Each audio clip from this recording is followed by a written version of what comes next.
You're listening to Civic Media. You can tune into any of our live shows on any radio station across the state with the Civic Media app. Find us in your phone's app store and listen anytime, anywhere.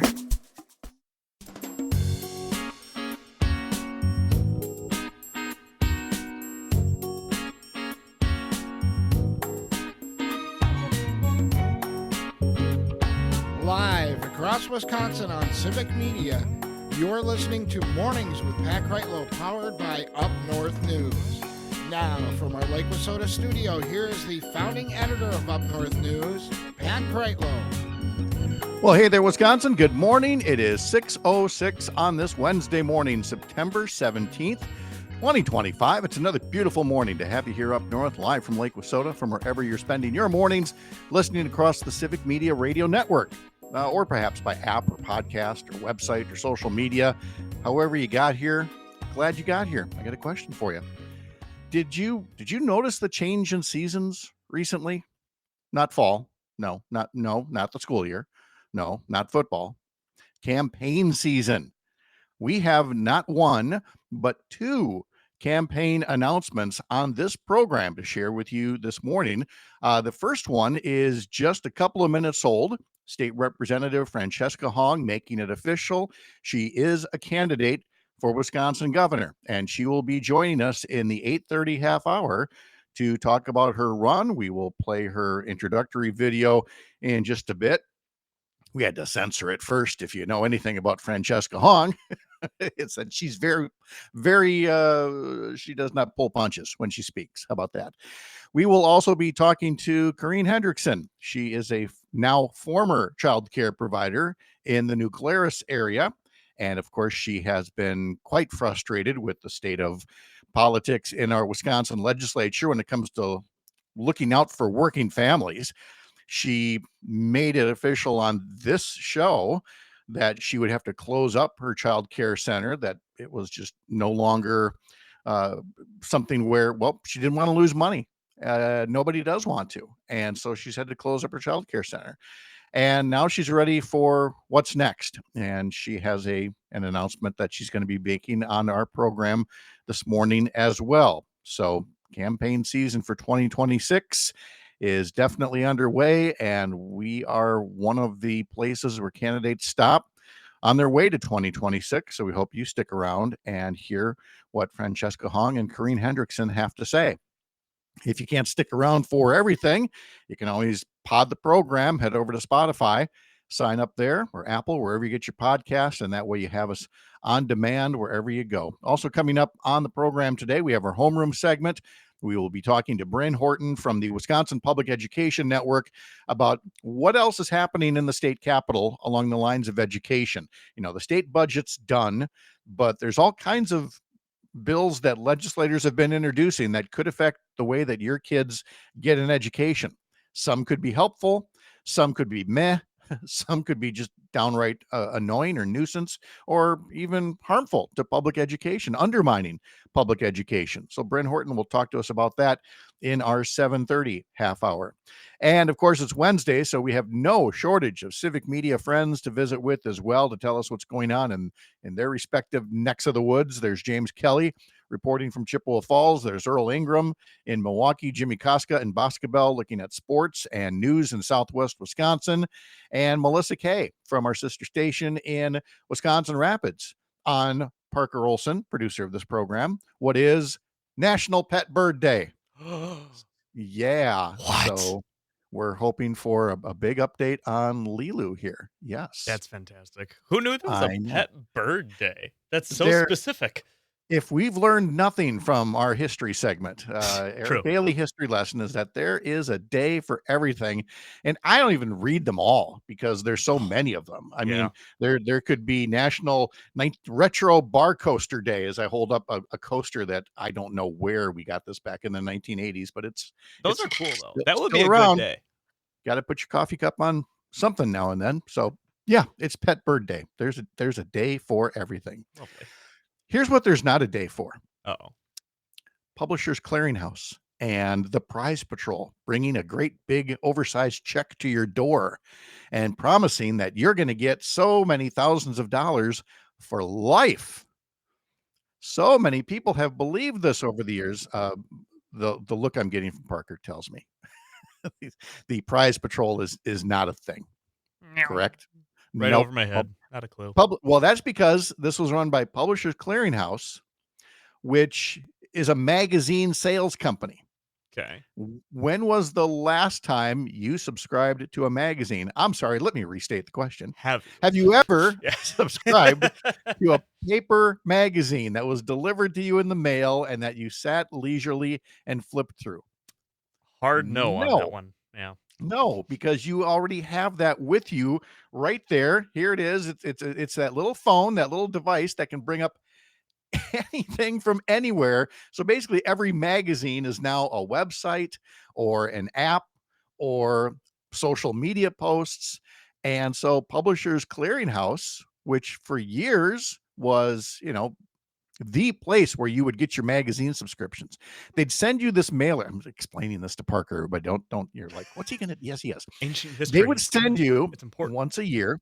They'd send you this and big envelope, all filled with all kinds of flyers about all the money you could win and all the great deals on magazines. You could get TV Guide, Newsweek, and Time, and Sports Illustrated, and Popular Mechanics, and then there'd be the sheet with all these stamps on it, each one with a different magazine cover.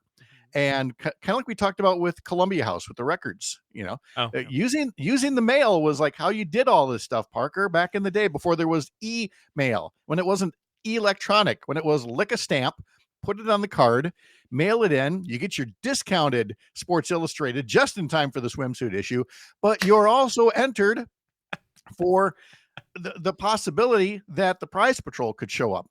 And as they took great pains to say, you didn't even have to buy a magazine. You just had to send the envelope back and you were entered into the sweepstakes.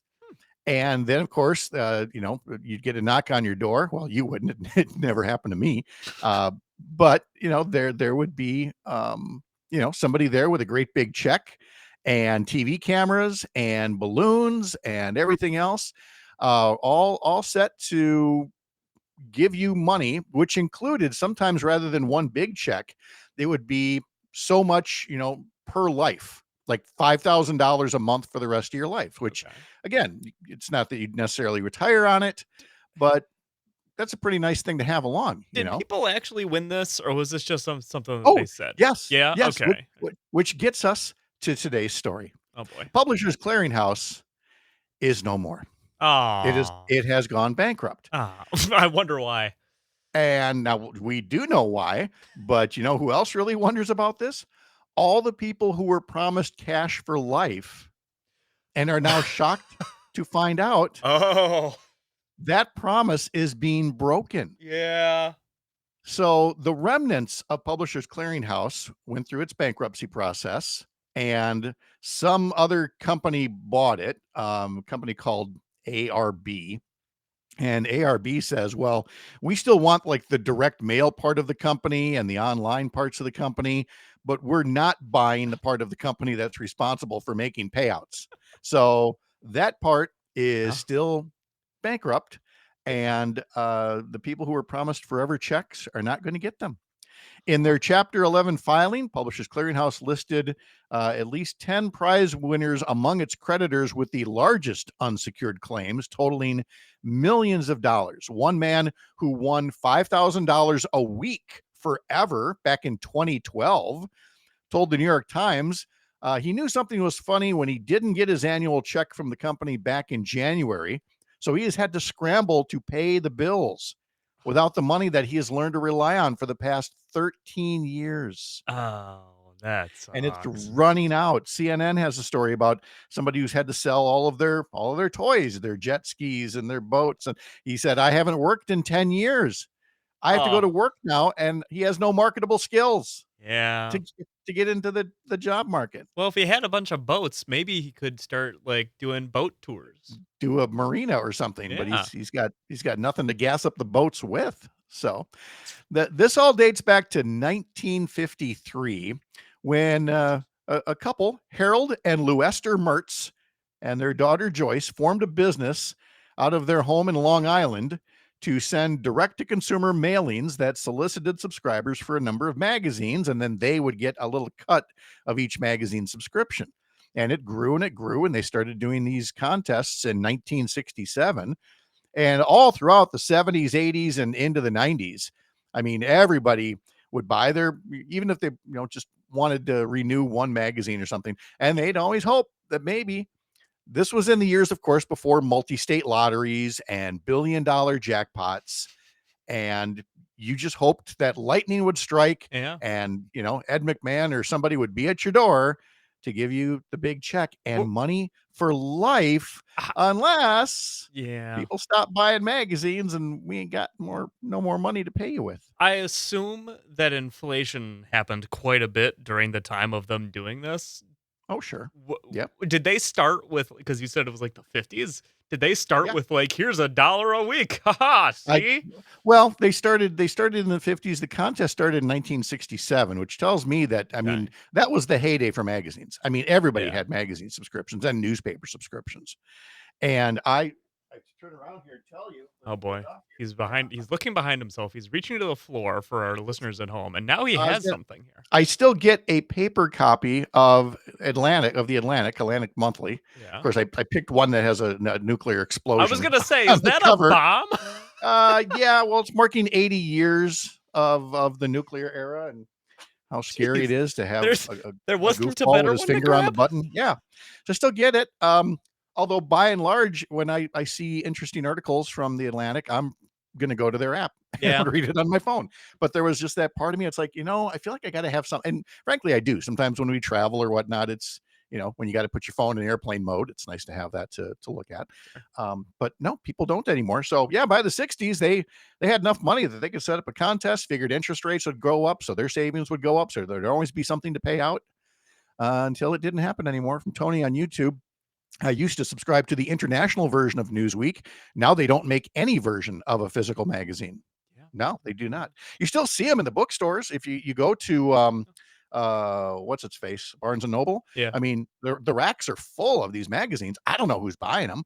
They're very specialty based. Probably dentist office. That's the only place I can think of. Somebody's got to be buying them, right? So.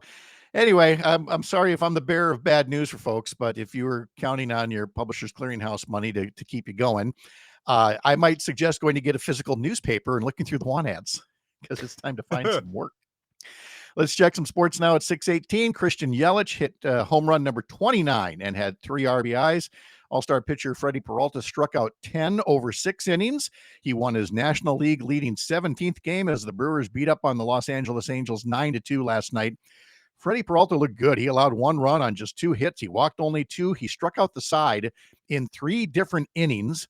William Contreras had 2 RBIs. There were other key swings by Sal Frelick, Caleb Durbin, Andrew Vaughn, and Jackson Churio. Brandon Woodruff will get the start in tonight's Game 2, and you can catch that at, I believe, 6:05. Yes, right there, 6:05. Pregame of the Brewers versus the Angels on stations across the Civic Media Radio Network. I predict another win, Parker. I think we're looking good. The magic numbers now, it's Cubs 1, but the magic number drops to 7. So yeah. Is your elbow, does it have a little twinge of win in it? A little bit, yeah. That the bursitis is telling me this is what we're going to get today. Yeah, exactly. Okay, we will talk a bit about monopoly money and inflation and corporate America and what they all have in common coming up next. From the heart of America's up north, live from Lake Wissota. Thanks for making this the place that's been part of your mornings. I'm Pat Kreitlow. This is the Civic Media Radio Network.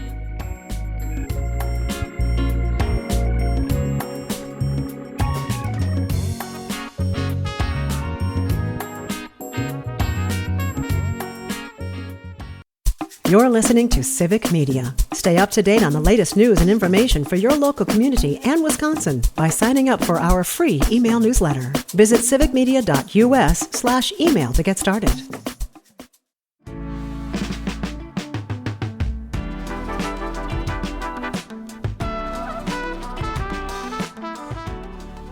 The Milwaukee Brewers were winners yesterday over the Los Angeles Angels. 9-2 was the final. Brandon Woodruff looked good, pitched 5 innings, gave up only 2 hits and 1 run, 9 strikeouts. Sal Frelick hit a 3-run homer. Blake Perkins had a career-high 5 RBIs, and the two teams will face off one more time. The third and final game of the series is this evening at American Family Field, 6:05. The pregame coverage begins on several Civic Media radio stations. Well, I've made it this long, but we couldn't resist or stay away from the trouble. I mean, the seriously constitutional trouble that is Congressman Derek Van Orden. And I really have to tip my cap to my old colleagues at WEAU Channel 13 in Eau Claire, because I've picked on them. I have picked on channels 18 and 19 in Eau Claire and La Crosse. I have picked on WKBT Channel 8 for their coverage of Derek Van Orden, which has been over the past 2+ years pretty soft when it comes to just covering, when he shows up on a farm and tours the farm and gets to talk about how, I'm just here fighting for the farmers, when there's nothing in his record that indicates that. And there's been very little said about his belligerence and, frankly, conduct unbecoming a congressman. But he has definitely crossed a line, and I'm very happy that the folks at Channel 13 took note of that and reached out to the congressman to talk about all of the threats that he's been making on social media and celebrating the times that people have been fired and threatening to defund places, including cities like Eau Claire in his district, because he does not like how people have expressed themselves over the Charlie Kirk murder, which, by the way, they have a right to do, unless you're Derek Van Orden, who has taken a U.S. law, a federal law about domestic terrorism, and he now views it through the prism of saying anything critical about Charlie Kirk, or frankly, Republicans or the president, equates with domestic terrorism. You don't believe me? Give a listen to this bit of an excerpt from the WEAU 13 News report, talking to Derek Van Orden and trying to start by asking him about all these posts from people who were expressing opinions, but that in and of itself is not threatening language. That is not domestic terrorism. But listen to how condescending Derek Van Orden gets with the reporter about that. We asked the congressman about these posts, saying they don't seem to be calling for violence. Here's what he said. I'm going to say this one more time. If you look up the U.S. code and read it, it is crystal clear that what they are saying falls under this U.S. statute. So it's a little frustrating when I have clearly intelligent people like yourself who can read, that you don't do your homework before you conduct this interview. That was a congressman saying that. Now, I'm not surprised, but I hope a few people are, that have finally heard that this is how this guy actually talks. This is how this guy actually acts. Now, let me take care of the personal part first, the jackassery that is Derek Van Orden, when he says, clearly intelligent people like yourself who you can read, but you don't do your homework. I mean, apart from that being a jerk move, the premise on which he bases those insults is completely flawed. And of course, note how he can't defend it. He just says, well, if you read the code, it is crystal clear that what they're saying falls under this statute. And the reporters ask him again and again to connect the dots. What is it about this language in this statute that indicates that this is somehow against the law, that this is somehow threatening behavior, that this is somehow, providing resources for terrorist acts rather than a mere expression of opinion? And he can't do it. He can't do it. He's asked repeatedly. And if you go to another clip of the interview where Bob Gallagher is trying to get him to clarify his statement, he just talks over Bob. Again, this is part of the Ron Johnson, Donald Trump, J.D. Vance school, is you just talk over the person so much that they finally give up trying to ask the question. But they don't answer the question. They know the question that's being asked of them. Prove that this is somehow actual threatening behavior, much less domestic terrorism. And they can't do it. But they've got power right now, and they're using it. Again, when Derek Van Orden uses social media to insult and belittle people, well, that just makes him a jerk. But he's a member of Congress. He's part of the government. The First Amendment says the government shall not infringe on freedom of speech. But that's what he, as part of the government, wants to do. And he does not like being called out for it. But he's got the power.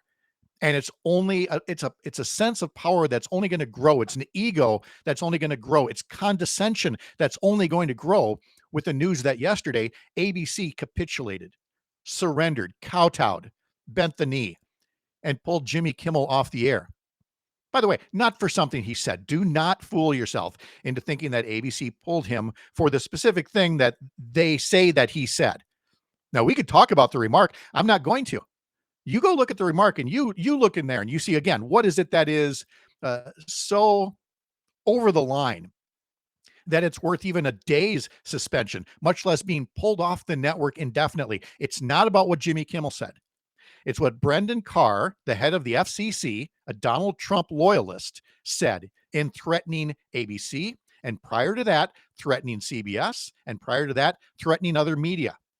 The head of the FCC, which licenses broadcast stations right now, is not in any way, shape, or form independent or looking out for the freedom of broadcasters and their First Amendment rights to share expressions in the arena of ideas. Brendan Carr, Donald Trump, J.D. Vance, Derek Van Orden, and others are in the business right now of trying to silence critics through intimidation, through prosecution, through fear, and through falsehoods. And corporate America just gave up again with another late night comic. And they're not going to stop there until more people, including the people at some of these corporations, finally begin pushing back and standing up for themselves and for our Constitution. I'm Pat Kreitlow. You're up north.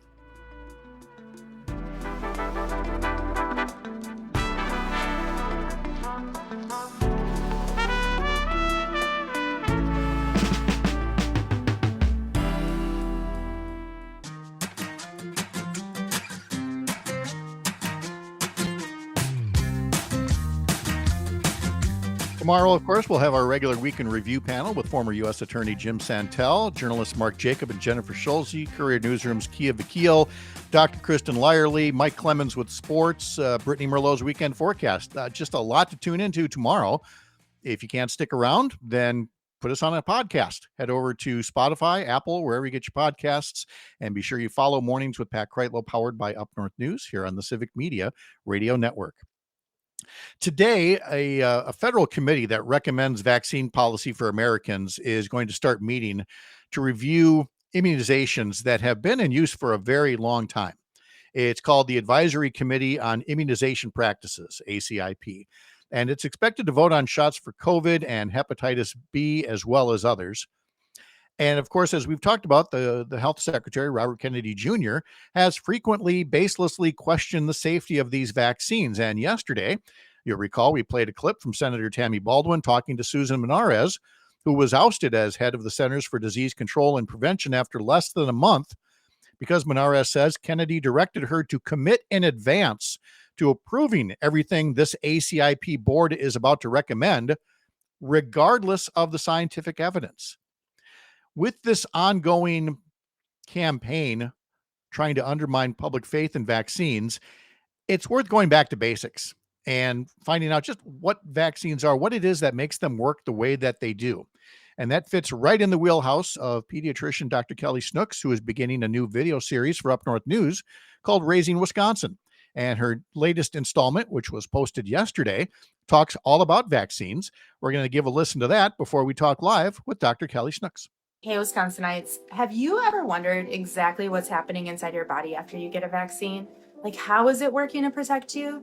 I'm Dr. Kelly Snooks, board-certified pediatrician, and you're here with this week's Raising Wisconsin. Now let's talk about how vaccines actually work. The vaccines we get today protect us against so many viruses and bacteria, and each vaccine contains what we call an antigen for the disease that it's meant to protect you against. It might be a weakened or killed part of that germ, or even a tiny piece of its genetic material. These antigens essentially mimic the illness, and they sound an alarm to your body's immune system. Your immune system creates what we call antibodies against that particular virus or bacteria. That way, the next time your body encounters the actual illness, it's like, wait a minute, I know what to do with this.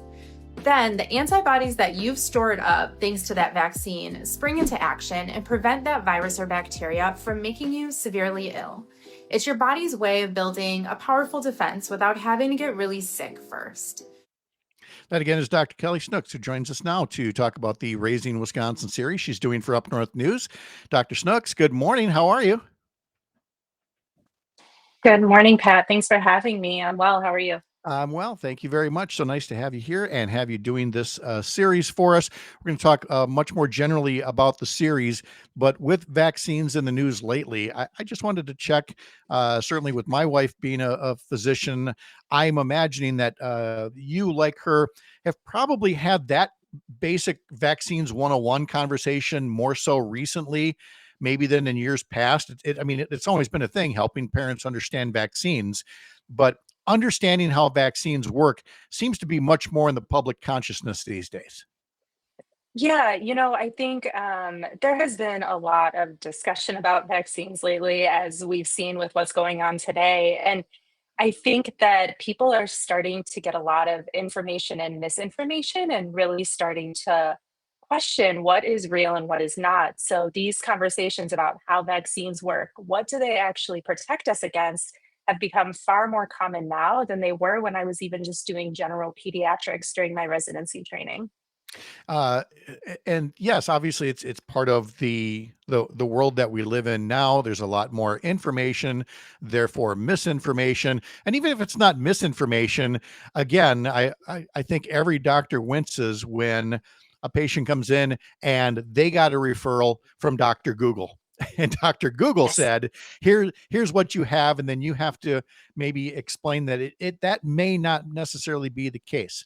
So let's be sympathetic to the patients there. We're surrounded by more information than ever before. So what kind of guidelines do you like to offer your own patients when it comes to what they read and hear versus what they could hear through a visit to your office? Yeah, I think there's reassurance, right? That, like you had said, there's so much information at their fingertips, and they're not wrong to be concerned and look up this information to try and help them understand things a little bit better.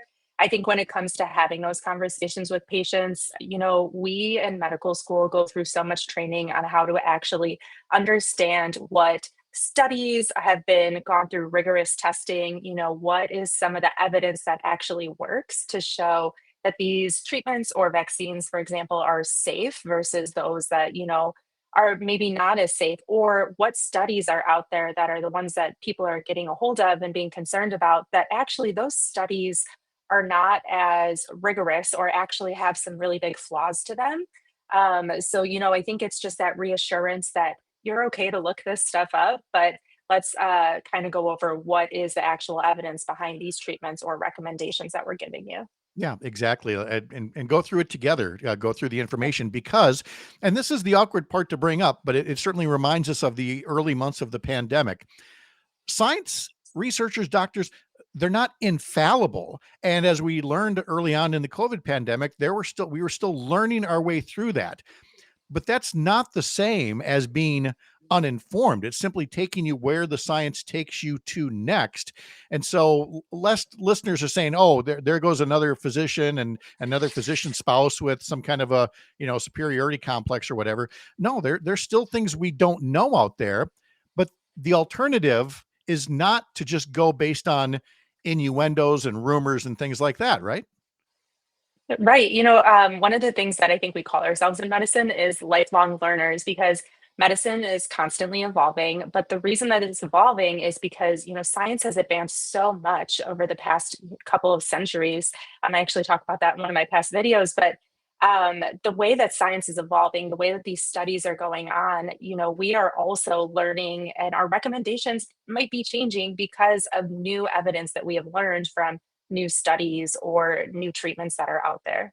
We're talking to Dr. Kelly Snook. She's a pediatrician and is doing a video series for Up North News called Raising Wisconsin, which leads to this question. Doctors are busy people.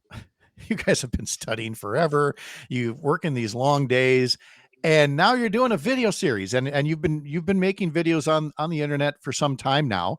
You're not the only doctor doing it, but can you talk to us about why you decided to get onto social media to start bringing these information to folks when you could have just sat in an office with a clipboard all day, but you've decided to be more proactive? What motivated you? Yeah, I think social media is a tool that you realize that you can reach so many people. I am a pediatric intensive care unit doctor, so I am seeing really sick kids, and a lot of what I'm seeing is actually preventable. So, one of the first ways that I took to social media was actually for gun violence prevention because of what I was seeing at the bedside. And I think social media is one of those unique tools that can bring people together to connect, but then also has this reach that you can't even imagine, like how far your videos are actually going and being seen. And I think it's another way for us to just spread information and awareness about what is going on in the world, what's going on in public health. And as a pediatrician, public health and almost all these policy changes actually impact child health in a way that I don't think people can maybe understand or see. So it's my goal to kind of break that down and say, hey, here's what's actually going on, and here's how this can actually impact children. What kinds of things would you like to emphasize in the Raising Wisconsin series? Things that either you've already done to start the series or things that you hope to do in the near future? Yeah, so things that we've already done. So we have a few videos that are already out. One is just about like traveling safe during the summer. People are hitting the road, they are flying, airplanes are full of germs. So, how do you stay safe when you're flying? And then also, the history of vaccines is another one that's been out there. So, where did vaccines come from in the first place? We go through the details of the overlap between the cowpox virus and the smallpox virus back from the 1700s. So we go into detail on that. And then the one that you had just recently played about how vaccines actually work. It's not going to be all about vaccines. We're also going to cover other topics as well. Seasonal allergies will be coming up, how to stay safe in the car as far as car seats and safety go, bug bites, things along those lines. So everything from general health and wellness about children to some of the stuff that's going on. And I would like to know what other people want to see too, really addressing viewers' comments to try and get on those topics. Yeah, that's been a real focus of the videos is inviting people to share their own questions that can be addressed later on in the series. Dr. Kelly Snooks is with us. Tell us a bit about your own background and what where you grew up, what led you to become a physician and go to med school. Yeah, so I am originally from the south side of Chicago. Grew up a little girl that I think just was, that basic. I think I want to be a doctor when I grow up, and I stuck with it. I chose pediatrics and did my pediatrics training on the south side of Chicago because, children really don't have that much impact on their health in the future. A lot of the decisions that we make as an adult impact how they end up in the future. And I think that as a pediatrician, we have that unique ability to advocate for our patients to ensure that they can live healthy and fulfilling lives in the future. So that's why I chose pediatrics and went through that. I did medical school and my pediatrics training in Chicago, and then came up here to Milwaukee for my ICU training and have been here ever since. So yeah, that's why I kind of went that route. And in working as a pediatrician, and you talk about the things that you've seen in the ICU, and so many times they are preventable. And we did, again, share some of the audio from people who, including the former chief medical officer of the Centers for Disease Control, Dr. Howery. And the soundbite concluded talking about, how many more children are getting the measles and sometimes getting complications and sometimes dying unnecessarily, and that we're seeing that uptick. And we're in a state here in Wisconsin, which I think would shock a lot of people, that when it comes to measles immunizations heading into kindergarten, our rate is low enough now that it doesn't meet the standard for what's called herd immunity. So can you talk a bit about just measles and kids and getting up to date on those vaccinations and the danger if that vaccination rate sinks as low as it has in Wisconsin? Yeah, so I mean, I think since the time that I've been in Wisconsin or in Milwaukee, and that's since 2018, we've had already two measles outbreaks. And like you said, our vaccination rates are really low in Milwaukee, below that herd immunity. Basically, that herd immunity rate is that enough people are protected against measles that if one individual were to get the measles, the rest of the community is protected enough that we will likely be able to overcome that and we won't see a large outbreak. Measles can be very scary when children get it. It can cause, brain damage and ultimately death from that measles virus. And that's why we emphasize so much those kindergartners, and actually even younger, you get it at 1 year, to start getting that measles, mumps, and rubella vaccine to protect themselves against these severe illnesses that they to those that are even younger. So if you think about the children that are under 1 that haven't been immunized yet against the measles, mumps, and rubella, those individuals are even more so at risk because when we don't have that herd immunity, then they also don't even have the chance to get themselves vaccinated yet. There are some unique circumstances, so I recommend everybody talking to their pediatrician about that if you're under a year old and want to get your child vaccinated against the measles. Absolutely. And again, for more, you can check out the Raising Wisconsin video series on the Up North News social media feeds, and send in your questions as well that Dr. Kelly Snooks can use for a future video installment. Kelly, it's great to talk to you again. Thank you so much for all you do. Have a wonderful day. Thank you so much for having me. You as well. All right. Good to have you here. Coming up in our next hour, we will talk to Sean O'Malley about your money and the markets, and what does it really mean that the Federal Reserve lowered interest rates a little bit yesterday as the economy sits on the verge of stagflation. Plus, Joe Zepecki and more. I'm Pat Kreitlow. This is the Civic Media Radio Network.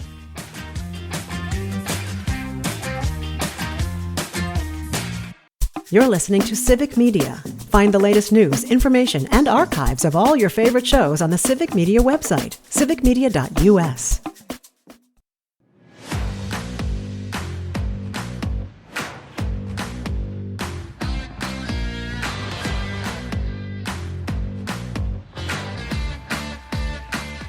This is normally the time you hear me say you should sign up for our newsletter at Up North News by going to upnorthnewswi.com and clicking subscribe in the banner at the top of the homepage. But I'm not going to say that. Kind of did. Instead, I'm going to tell you Civic Media now has a new daily newsletter filled with all kinds of links to some of the highlights from shows of the previous day, the guests that are coming up, and so much more. It's on Substack, so sign up at civicmediatoday.substack.com and be part of Civic Media's new daily newsletter. Let's talk about your money and the markets after the opening bell here with Sean O'Malley and that ever-loving stagflation that appears to be hanging on. I mean, you've got the Fed cutting interest rates a quarter point, but I mean, nothing in there says to me, well, that should take care of inflation, and you've got a sluggish job market. I sense a lot of treading water still.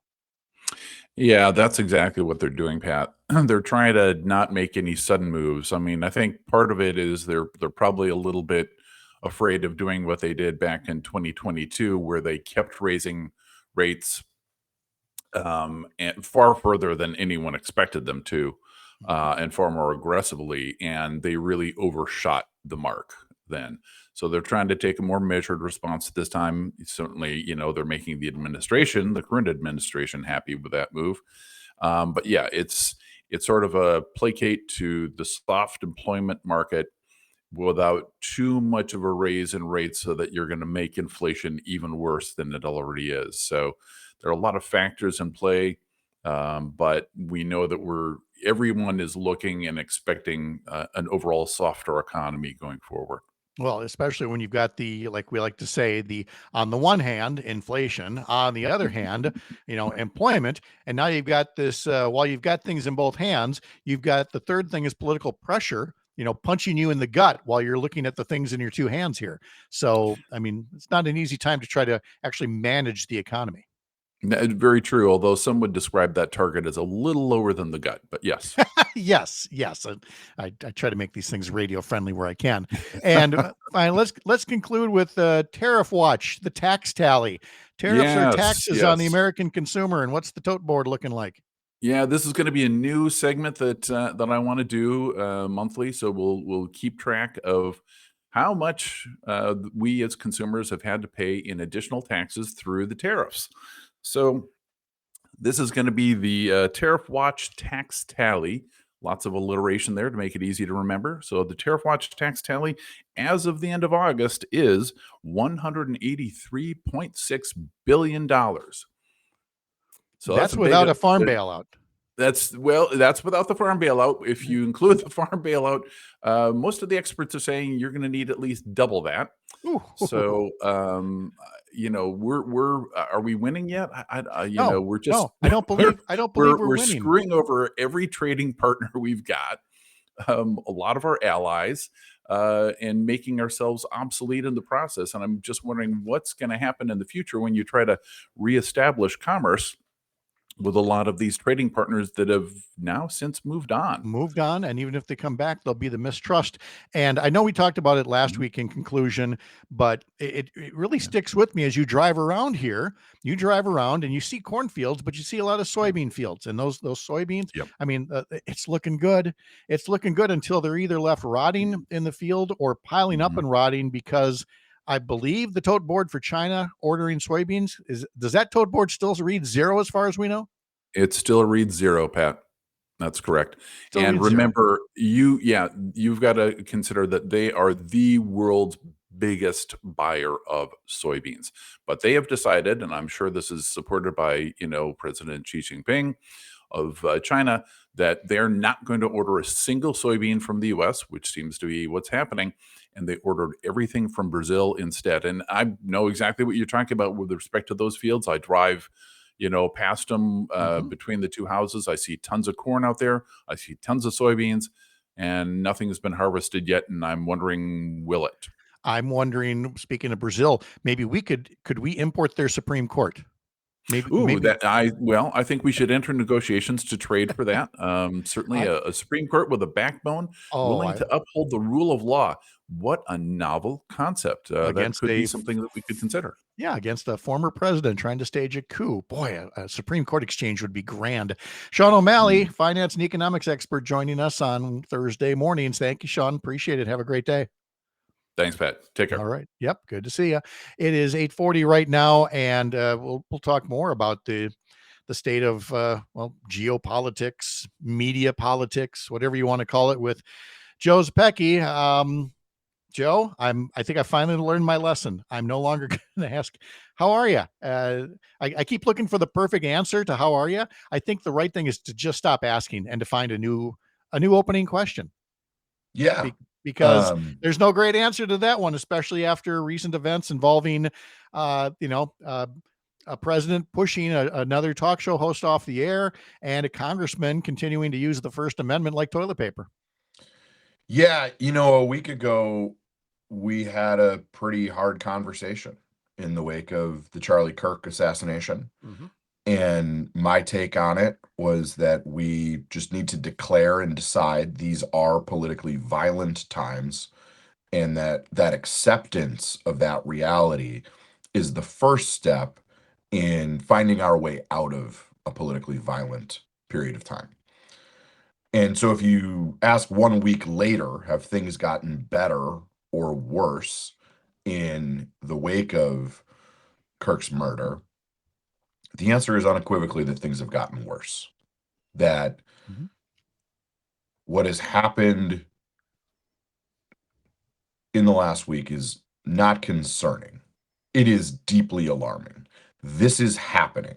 And what I'm talking about specifically in the last 24 hours is the government, the federal government, threatening broadcasters, corporations in this country who air things like comedy, and saying, you haven't taken part in speech we disagree with, and so we can do this the hard way or the easy way. And the capitulation by ABC and Disney to pull Jimmy Kimmel off the air for a joke about Donald Trump that was, if we're being honest, like pretty benign. Yeah. It wasn't a great joke, No, right? it wasn't helpful. a reason. It was an excuse. It was an excuse. And for Brendan Carr, the head of the FCC, who in the past has said things which demonstrate he understands we are in a very bad place if the government is trying to engage in censorship. And now, as the head of the FCC is engaging in that censorship himself, we have crossed another red line. And We just need to be as clear-eyed about that and about the current threat to the First Amendment this week as we were about the fact that we live in politically violent times last week. Yeah, and it's not going to get better anytime soon. And here's one way it's not going to get better. And I wish I had better news for folks, but I have to say, here's how it's not going to get better. In the wake of Charlie Kirk's murder, there was a lot of talk about Charlie Kirk's record, his legacy, his quotes. And in normal times, that would have eventually faded and people would have focused more on, we can't have this kind of political violence in the country, and we would all unite around that. But instead, what is happening right now is that as you're seeing this, vengeance campaign that puts the First Amendment in a wood chipper and starts getting people fired and shows canceled and organizations threatened with defunding, the response to that is going to be, you know what? Let's remind ourselves what these people were saying. And Charlie Kirk's words are going to come back. I've already seen this online. People going, hey, by the way, before we turn this guy into a martyr, before we turn him into a saint, here's a reminder of what he had to say. And that's simply going to incense the people on the right even more. But I think that's the next step, is to remind people we are not doing the deification of Charlie Kirk. We're not doing it today, and we're not doing it tomorrow. Think about the extraordinary privilege one has to have people in the wake of their passing, whether untimely in the case of Charlie Kirk or at the end of a very long life, like Robert Redford, who we lost this week. And to have people be trying to figure out what your legacy is and what your time here meant while you were here. That is fine to do. And the notion that people who are just saying, this is what Charlie Kirk had to say about this issue, whether that's gun control versus the Second Amendment, whether that is his constitutionally protected, even if, by my count, pretty gross take on members of the trans community or the intelligence of Black women, to have people engage in a dialogue and share the things that that person said when they were with us, be grounds for you're going to lose your opportunity to make a livelihood. The government is going to censor your speech as a comedian. Like, holy cow, have we lost the plot, folks. I don't know a ton about Charlie Kirk, other than some of the most heinous things he said. But I believe, and I've been told by my conservative friends, that he is someone who cherished the First Amendment and understood that its most important purpose was to protect unpopular speech, right? And he was somebody who was engaging in some quarters, things that people wanted to hear, and in other quarters, people didn't want to hear. If the First Amendment doesn't apply to speech you disagree with, then we are truly lost. Well, I want to agree with you, but I just have to ask myself, if this had happened instead to Sean Hannity or Nick Fuentes or any of those other folks, would Charlie Kirk be doing just that? Would he be saying, hey, wait a minute, we got to stand up for the First Amendment instead? Right now, one of the few people I've seen doing that is Tucker Carlson, of all people. Once again, like Liz Cheney and other things, when I realize that I'm on the same side of an issue as Tucker Carlson, we are living in the crazy times. Yeah, crazy is certainly one way to put it. I'm trying to see if I have it here. I do not have Mr. Carlson's quote, but yeah, I agree with him too. What he is saying is, when the government controls what you think and what you can say, then we are truly lost. And so that's where we find ourselves today. And that's the long answer to, how you doing, Joe? That's I think that Tony's got a new one. He puts up on YouTube. What's the state of the dumpster fire today? That's my new how you doing. I suppose that's a good candidate for it, perhaps. He also says, my wife asked last night, so when do we go? You look back in history and wonder why people didn't get out. Are we there now? I honestly didn't know the answer. And I mean, again, I'm not trying to be flippant about it. I love my country. It's worth fighting for. But yeah, my passport's up to date. And my answer to Tony and to you and to anyone else is we need people of good conscience who are patriotic Americans who believe in this country's first principles, like, equal justice under the law. Yeah. We need to stay and we need to turn things around. We've been in dark times before. We're in a dark time now, and America will find a way. Back with more with Joe Zepecki and a few final notes and news from Lake Wissota right after this on the Civic Media Radio Network.